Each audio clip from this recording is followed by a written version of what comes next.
안녕하세요.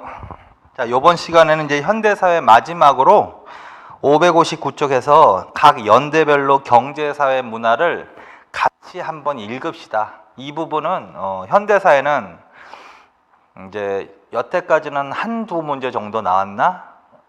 기존의 공무원 시험에서 특히 국가직에서. 그래서 연대별로 전반적인 상황을 이렇게 서술형으로 해서 나오기도 해. 근데 자주 나오지는 않기 때문에 이거는 이제 수능형 문제야, 수능형 문제. 그래서 연대별로 나올 수도 있다. 그래서 같이 한번 확인을 하는 작업을 합시다. 자, 그래서 자, 교과서 559쪽을 봅시다. 자, 50년대 일단 줄쳐놓고 1950년대. 50년대면 우리나라 정부로 따지면 이승만 정부가 해당이 되겠지. 자, 경제 부분에서는 원조 경제. 이건 중요하지. 연필로 줄을 치고 간단하게. 그리고 읽어. 미국의 원조 물자 도입 주로 식량이나 생활비스품 위주의 원조였다. 50년대 후반에 미국의 경제 원조가 유상으로 전환되면서 원조에 의존했던 한국 경제는 공장 가동률이 떨어지면서 많은 중소기업이 파산하고 서민 생활이 곤란해졌다. 그래서 원조 경제에 대한 거 하나 정리해놔야 돼. 그거 하나 줄쳐놓고. 그 다음에 300산업. 이건 중요하지. 그것도 줄. 그래서 이승만 정부 때 50년대 주로 발달한 산업이 원조 물자를 가공하는 산업, 그걸 300산업이라고 한다. 그래서 원조 물자 가공 줄, 300산업 줄, 재분업, 재당업, 면방직 줄, 소비재 산업 줄. 그래서 그건 중요하다. 그 별표. 그 다음에 원조 경제의 영향은 이해. 그래서 원조 물자가 들어온다. 주로 농산물 등이 많이 들어와서 농산물 가격이 하락할 것이다. 그래서 농촌 경제는 타격을 입을 것이다. 그런 식으로 이해하면 된다. 자, 그 다음에 사회편으로 갑시다. 사회편은 베이비붐이 일어나기 시작하는 시대다. 그래서 베이비붐 하나만 줄쳐놔. 1953년 휴전 이후 출산율이 갑자기 높아져 이른바 베이비붐으로 인구가 증가되었다. 그 다음에 1950년에 농지개혁 그건 줄쳐놓고 별표 쳐놔야지. 이승만 정부 때 농지개혁 하죠. 그래서 뭐가 증가한다? 자영농이 증가한다. 그건 반드시. 그 다음에 농촌은 과잉인구와 만성적인 빚으로 어려움을 겪었다. 4H 운동. 그것도 줄만. 4H 헤드, 하트, 핸즈, 헬스. 이걸 4H 운동이라고 한다. 그 다음에 의생활과 관련해서는 한번 읽으면 될 것 같아. 광복 이후 국민복과 몸빼 대신. 자, 국민복과 몸빼 있죠. 그거 줄쳐놓고 그 위에다가는 민족말살 정책기라고 써놔. 일제가 민족말살 정책기 때 보급시킨 옷이야. 특히 중일전쟁 이후. 그러다가 이제 해방 이후엔 다시 한복을 입었다는 소리고, 그 다음에 6.25 전쟁 이후에 여성을 나일론으로 만든 블라우스를 입었고 남성은 옷감이 부족해서 군복을 물들여 입기도 했다. 50년대에는 플레어 스커트, 타이트 스커트, 만보 바지 등이 유행했다. 그냥 한 번만 읽으세요. 이거는. 식생활, 베이비붐으로 인해서 인구는 증가되었지만 식량은 부족했기 때문에 정부는 분식, 보리, 혼식 등을 장려했다. 그건 줄쳐놓으세요. 그리고 옆에다가 화살표 짝 긋고, 그래서 혼분식 장려야. 혼분식을 장려하는 정책인데 이거는 여기보다 저기가 더 잘 나와. 혼분식 장려해가지고요. 거기다 옆에다가 이거 하나 더 써놓고 여기다가 박정희 정부라고 써놔. 박정희 정부 때가 더 잘 나와. 박정희 정부 때. 이렇게 써놔. 그러니까 60년대 말에서 70년대 중반까지야. 박정희 정부 때. 심지어는 이때 이제 혼분식을 장려하면서 학교에서 도시락 검사도 했대. 도시락 검사까지 써놔. 자, 무슨 말이냐면 학교에서 이제 선생님들이 도시락을 검사하는 거야. 그래서 보리가 몇 퍼센트 섞여야 된다, 25% 섞여야 된다, 이런 식으로 하거든 이때가. 그래서 혼분식 장려는 50년대부터 나왔지만 70년대 이게 더 잘 나오니까 반드시 써놔. 박정희 정부 때 70년대 심지어 뭐까지 했다? 도시락 검사까지 했다. 그럼 어느 때로 간다? 박정희 정부 60년대 말에서 주로 70년대로 간다. 그거 하나만 써놓으세요. 자, 그 다음에 써놓으셨죠? 그 다음에 이제 주생활은 휴전 이후 파괴된 주택을 복구하고자 재건주택이 나온다. 재건주택만 줄쳐놔 가볍게. 그 다음에 문화로 간다. 자, 1950년대 이후에는 역사학회, 그 다음에 국어 국문학회, 한국철학회 등이 창립되었고 한글학회는 줄쳐놓으세요. 한글학회. 일제에 의해서 중단되었던 우리말 큰사전을 완간했다까지 줄쳐놔. 우리말 큰사전은 일제강점기 때 조선어 학회에서 하려고 했던 작업이지. 근데 42년에 해체시키면서 중단됐다가 50년대 한글학회에서 편찬하는 거야. 그 정도만. 그 다음에 6.25 전쟁 이후에는 서정성을 중시하는 순수문학이 되더 순수문학 줄쳐놓고, 그 다음에 50년대 후반에 뭐가 원자력 연구소 줄쳐놓고, 그런 식으로 그냥 크게 읽으면 돼. 그 다음에 1960년대로 갑시다. 560쪽. 자, 1960년 생각하면 뭐야? 60년에 3.15 부정선거하고 4.19 혁명이니까 이승만 정부도 조금 들어가는 거고, 그 다음에 61년에 5.16이니까 장면 정부도 조금 들어가는 거고, 그 다음에 대부분은 뭐야? 박정희 정부라고 생각하면 되지. 그래서 1960년대 상황, 경제개발 5개년 계획 실시. 이게 제일 중요하지. 줄쳐놓고 별표. 1960년대에서 60년대는 박정희 정부가 1962년부터 경제개발 5개년 계획을 실시한다. 그리고 내용을 읽으세요. 다시 확인하면서. 5.16 군사정변 이후 새로 수립된 경제개발 5개년 계획이 62년부터 추진되어 본격적인 경제성장이 이루어졌다. 외국에서 도입한 차관과 국내의 풍부한 노동력을 결합시켰다. 섬유 신발 등 경공업 중심의 경제성장, 그거 줄쳐놓으세요. 60년대는 경공업 중심이지. 근데 70년대는 중화학공업 중심으로 바뀌겠지. 그거 다시 기억하고. 그 다음 밑에 정부는 수출 산업을 적극적으로 지원한 한편 수출 주도형 공업화 전략을 취했기 때문인 거지. 이해만 하시라고. 한편 수출품의 가격 경제를 위해 저임금 정책 줄 써놓으세요. 저임금 정책. 그래서 고임금 정책을 쓸 수가 없는 거지. 그래서 저임금 정책에서 근로자들이 피해를 좀 볼 수가 있는 거지. 그다음에 농촌 경제는 낮은 농산물 가격 정책으로 농촌 경제가 타격을 입었다. 낮은 농산물 가격 정책, 그런 것만 연필로 줄. 그다음에 도시의 인구 증가, 실업자 증가. 당연하지. 공업화가 발전할수록 농촌 사회는 피폐할 수밖에 없는 거고, 농촌 인구가 도시로 이동할 수밖에 없는 거지. 그런 얘기 하는 거지. 많은 농민의 도시 이주가 증가하고 도시 빈민이나 실업자가 이제 증가하기 시작한다. 서민 경제, 물가 상승 줄. 명목 임금은 계속 올랐지만 실질 임금은 감소. 그거 줄쳐놔. 그래서 60년대 경제 성장이 이루어지면서 명목 임금은 올라간다고. 근데 경제 성장기에는요, 인플레이션이 함께 오거든.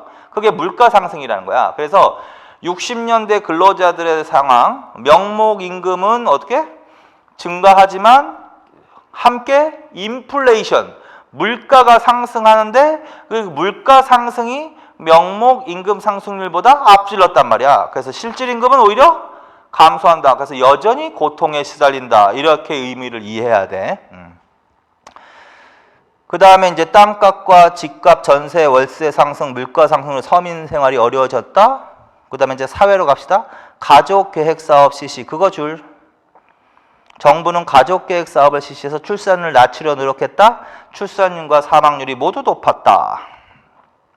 산업화 도시화가 심화됐다. 경제개발 정책이 본격적으로 추진되면서 산업화 도시화가 심화되고 노동자의 수가 증가했지만 낮은 임금과 열악한 노동환경의 고통을 겪었다. 의식주, 61년 군사정권, 신생활 재건운동, 그거 줄. 그런 것들만. 남성은 작업법 스타일의 재건복 줄. 여성은 신생활복 줄. 미니스커트, 바지 통이 넓은 판탈롱 등장. 그 다음에 64년 서울 마포에 처음 아파트 등장. 그런 거 줄. 60년대 처음으로 서울 마포에 아파트가 건립됐다. 그 정도. 그 다음에 문화, 한국학연구. 한국학연구는 식민문화의 극복과 남북통일이 주제로 부각. 식민문화의 극복과 남북통일이 주요 주제로 부각. 그런 거 줄. 그래서 민족주의 성격이 강했다. 그 다음에 대중문화가 본격적으로 발전하기 시작했다. 대중문화 본격 발전, 그거 줄. 그 다음에 민족문학대도, 민족문학 줄. 태능선수촌 줄. 한국과학기술소, 키스트 줄. 과학기술초 줄. 외울 생각하지 말고 그냥 그렇게만 보세요. 자, 그래서 1960년대 사회야. 그 다음에 이제 다음 페이지 561쪽에 1970년대로 간다. 1970년대 줄. 1970년대면 대충 뭐야? 박정희 정부지. 박정희 정부지. 79년에 무너지니까. 그래서 주로 박정희 정부. 근데 거의 전반은 30이라고 해야 되지만 후반은 유신체제라고 해도 되지. 자, 경공업 중심의 경제 성장의 한계를 갖췄다. 그래서 중화공업 중심 발전. 그거 줄. 중화공업 중심.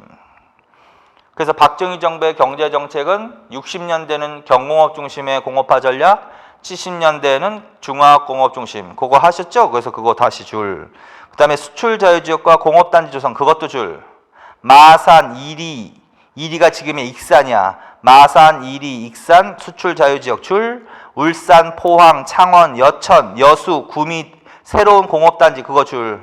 그래서 수출 자유지역, 공업단지 조성된 시기가 어느 때다? 70년대 박정희 정부 때다. 그거. 그래서 여기서는 경제에서는 중화공업 중심의 발전으로 전환한다. 수출 자유지역과 공업단지 조성 그거 기억하시면 될 것 같아. 그 다음에 경부고속도로 건설, 경부고속도로 줄. 그래서 일일 생활권이 되는 거지. 그 다음에 다수학 품종 개발 그거 줄. 녹색혁명 줄. 간척사업과 작물의 품종 개량을 실시했다. 식량 생산이 증가됐다. 70년대 중반에 다수학 품종의 개발로 쌀의 자급자족이 이루어짐. 그거 줄. 그리고 그 위에다 쓰세요. 그래서 이거를 또 다시 써. 박정희 정부 때 뭘 장려했다? 혼분식 장려 정책을 했다. 왜? 쌀이 부족하니까. 그래서 섞어 먹으라는 거지. 그래서 무슨 검사까지 했다? 도시락 검사했다. 그래서 그 위에다 이걸 또 써놔. 그게 60년대 말에서 70년대 중반까지야. 그러다가 이제 다수학 품종의 개발로 보통 그걸 통일벼라고 하는 거야. 통일벼 보급하면서 이제 쌀의 생산이 증가하면서 이제 완전한 자급자족은 아니지만 자급자족에 가까워지게 됐다. 뭐 대충 이렇게. 그래서 이것도 하나 반드시 거 위에다 쓰세요. 그 다음에 새마을운동은 반드시 알아야 될 것 같아. 새마을운동, 농가소득 증대운동 줄, 의식개혁운동 줄. 그래서 새마을운동은 박정희 정부 때 하신 거지 이거. 70년부터 이게 이제 전개됐는데 맨 처음에는 소득 증대운동으로 시작됐어. 근데 점차 의식운동으로 확대되었다. 의식개혁운동으로 확대되었다. 그런 얘기를 하고 있는 거야 지금. 그 다음에 농촌에서 시작돼서 도시 새마을운동도 주쳐놔. 도시 새마을운동 79년. 자, 새마을운동 자체 알아두세요. 새마을운동은 1970년대 박정희 정부 때부터 실시된 거야. 소득 증대 운동에서 맨 처음에 시작됐어. 그런데 의식개혁운동으로 발전한 거야. 그리고 맨 처음에는 농촌 근대화 운동으로 시작됐어. 근데 도시 새마을운동으로까지 확산됐다. 이런 식으로만 알아두시면 돼. 그 다음에 70년대 말에는 경제 위기가 온다. 그건 뭐 눈으로 읽고. 그 다음에 사회.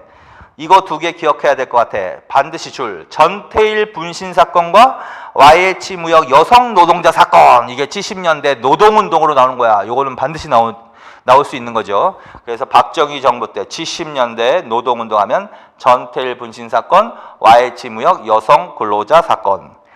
70년 11월 청계천 평화시정 또 좋잖아. 청계천 평화시장이라고 그랬지 이거. 재단사 전태일이 분신한 사건인데 분신 이후 노동자들은 노동자의 생존권 쟁취운동, 노동조합 설립운동을 전개하기도 했다. YH 무역 여성 노동 이거는 유신체제 붕괴로 가는 첫 단추지. 79년에 박정희 정부는 노동자의 노동상권을 크게 제한했다. 노동운동을 탄압했다. 79년 YH 무역 여성 노동자 사건이 발생했다. 그래서 지금 박정희 정부 때 이거 중요한 거 70년대 다시 위부터 중화공업 중심의 발전, 수출 자유지역, 공업단지 조성 그런 거, 경부고속도로, 다수학 품종, 새마을운동 전개 그거, 전태일 분신 사건과 YH 무역 여성 노동 사건 이런 것들은 머릿속에 반드시 정확히 정리해놔야 돼. 그 다음에 나머지는 그냥 대충 읽읍시다. 의식주, 미니, 맥시, 판탈롱, 핫팬츠 등 다양한 모델이 등장했다. 통기타와 팝송을 상징하는 청바지와 장발, 통기타, 팝송 그런 거 좋잖아.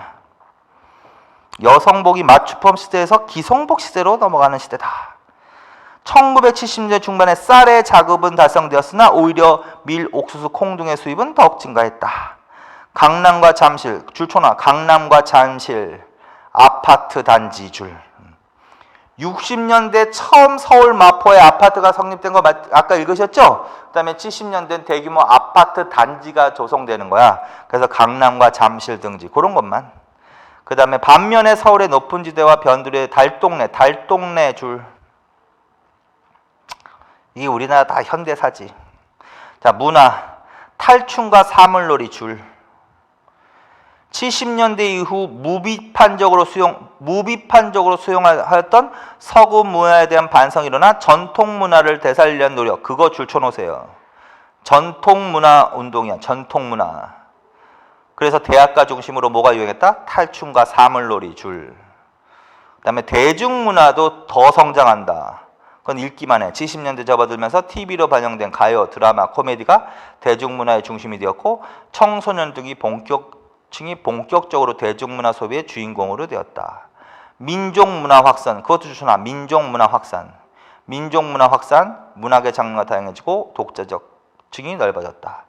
민주화 운동, 1970년대 일부 이게 70년대 민주화 운동은 주로 어떤 시대일까? 유신체제하에서의 민주화 운동 말하는 거겠죠.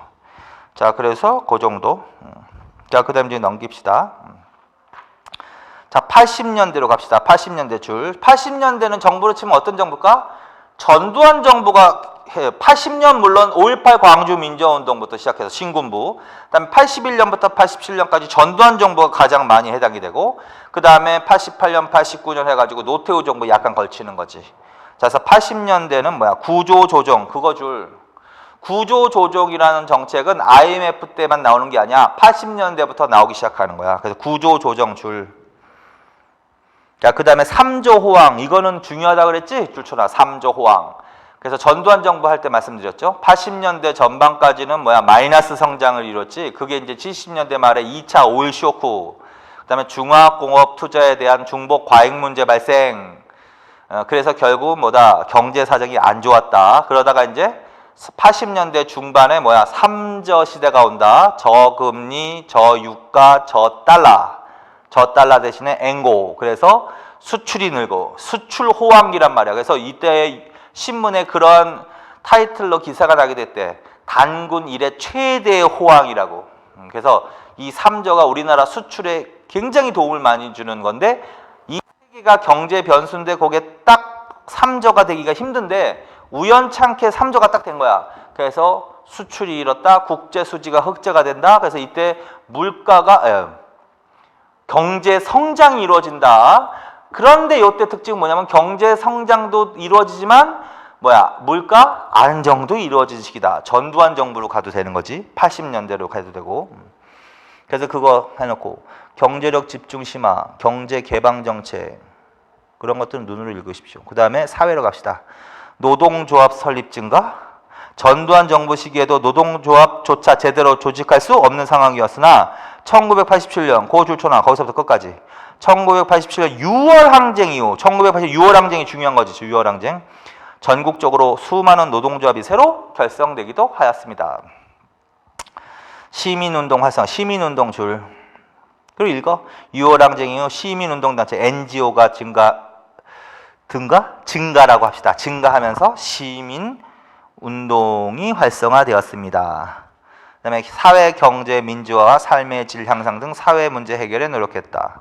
의생활은 남성복이 이제 그전에는 여성복이 기성복으로 먼저 넘어갔고, 남성복이 기성복으로, 캐주얼, 스포츠, 레저, 의류 소비가 증가됐다.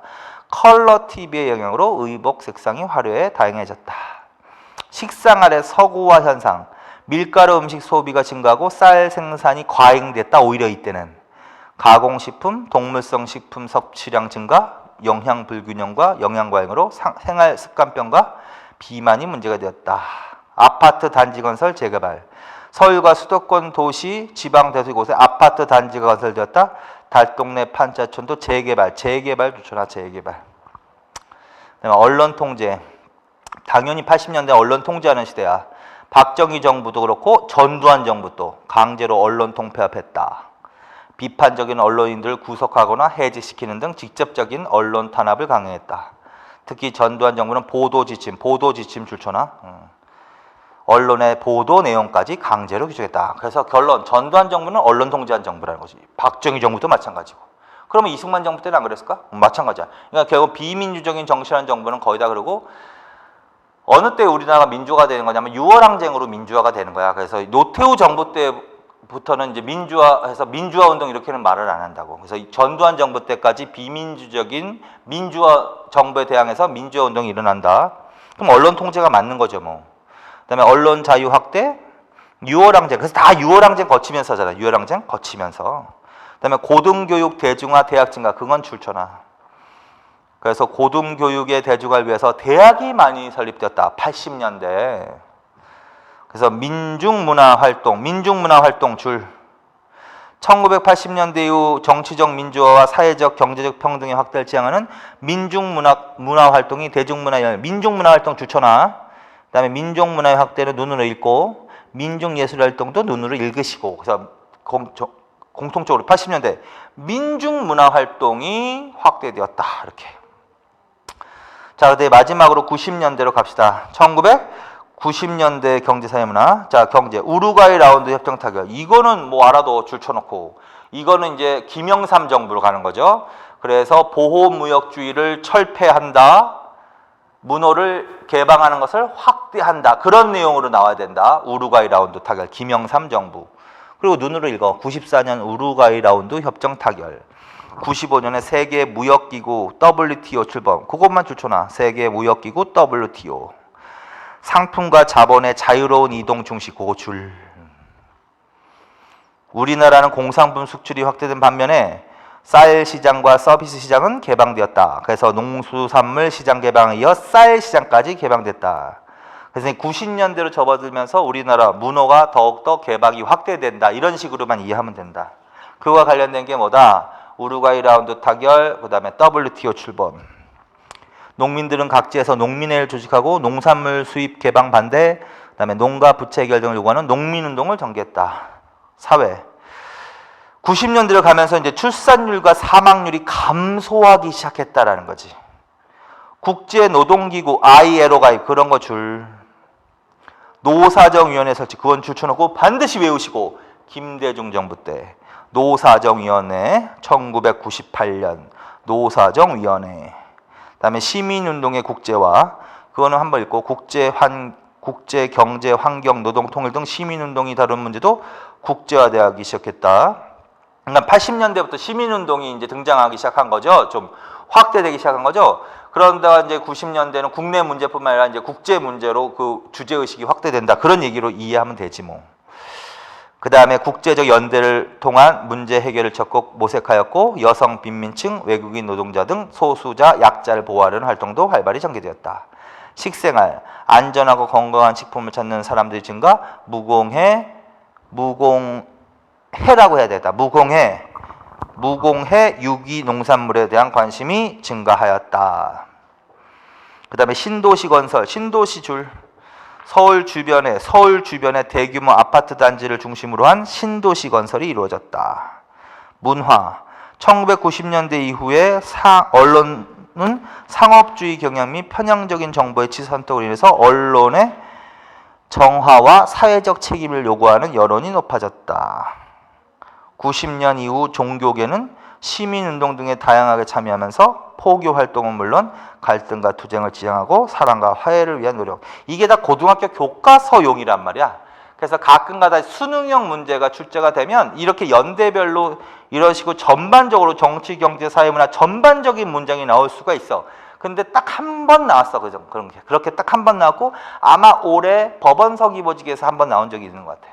자, 그래서 자주는 매해 안 나오니까 좀 전에 같이 읽으셨죠, 지금까지. 그래서 그 줄 친 걸 중심으로 계속 반복적으로 좀 읽어 놓으십시오. 시간이 없으면 이 부분은 안 해도 돼.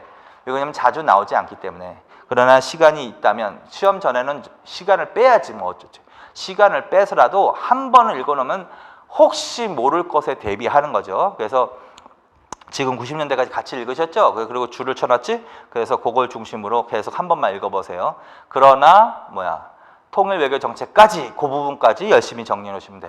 자, 그래서 이렇게 해서 현대사회까지 한국사 강의를 마친 거야. 자, 그래서 여기까지 들으시느라고 수고가 많으셨고 맨 처음에 제가 수업할 때 말씀드렸듯이 기본 이론을 단권화 시켜 놓은 거잖아. 그래서 그걸 위주로 중심으로 수업을 드렸고 그걸 위주로 결론은 거기에 있는 내용을 숙지하시면 되는데 그걸 위해서 사료 지문까지 반드시 읽으십시오. 그리고 사료 지문을 읽고 일단은 전체적으로 읽어야 돼. 그리고 이 주제에 맞게 키워드나 키 문장을 자꾸 빨리 이렇게 맞추는 연습을 하셔야 돼. 자, 그래서 그림이야 뭐 어쩌다가 나오는 거지만 기본 이론, 도표화된 기본 이론과 사료 지문편 있지? 그 두 부분을 반드시 열심히 학습을 하셔가지고 숙지하시기 바라며 그 다음에 회독수를 많이 해야 돼. 그리고 회독수를 많이 하면서 속도를 빨리 해. 그러니까 무슨 말이냐면 맨 처음에야 익숙하지 않기 때문에 읽고 한참 생각해야 생각이 나겠지만 자꾸 반복하다 보면 신속하게 캐치할 수 있는 능력을 여러분들이 기르셔야 돼. 왜 그러냐면 결론적으로는 여러분들이 객관식 시험 문제를 봐야 되거든. 객관식 시험 문제를 볼 때 5과목을 보게 되거든. 한국사만 보지 않고. 그리고 시간 제한이라는 게 있기 때문에 그래. 시간 제한 없으면 그냥 열심히 공부만 하면 되겠지만 시간 제한이 있는 시험에서는 반드시 어떻게 속도감이 있어야 되거든요. 그래서 그것 때문에 시험을 망치는 사람도 굉장히 많아. 그래서 내용을 안다에 그치지 않고 아는 건 당연한 건데 회독수를 넓혀가면서 속도를 빨리 하는 연습. 그렇다고 제가 속도를 강조했다고 해서 정확하지 못하게 속도를 빨리 하면 안 되고 정확한 걸 바탕으로 속도감 있게 공부를 하셔버릇해야 돼. 맨 처음엔 안 되지만 회독수를 거듭할수록 그러셔야지 시험장에서 실수를 덜 할 수 있다. 그리고 신속 정확하게 풀 수가 있다. 그걸 명심하시고 결론적으로 말씀드리면 반복 학습을 하십시오. 그게 공부의 왕도입니다. 지금까지 수업 들으느라고 고생 많으셨습니다. 수고하셨습니다.